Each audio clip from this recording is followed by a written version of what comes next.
Minority discount. Minority discount is an economic concept reflecting the notion that a partial ownership interest may be worth less than its proportional share of the total business.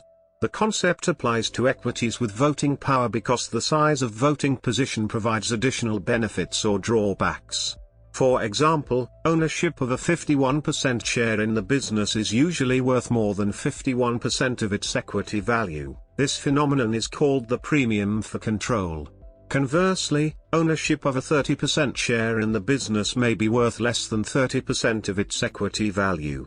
This is so because this minority ownership limits the scope of control over critical aspects of the business. Share prices of public companies usually reflect the minority discount. This is why take-private transactions involve a substantial premium over recently quoted prices.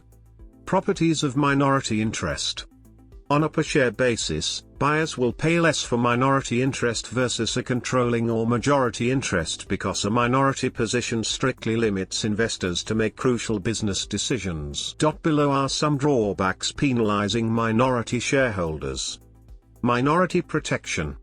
Minority owners may still decrease the discount attached to their holdings. Some strategies include inviting independent non-executive directors and shareholder activism.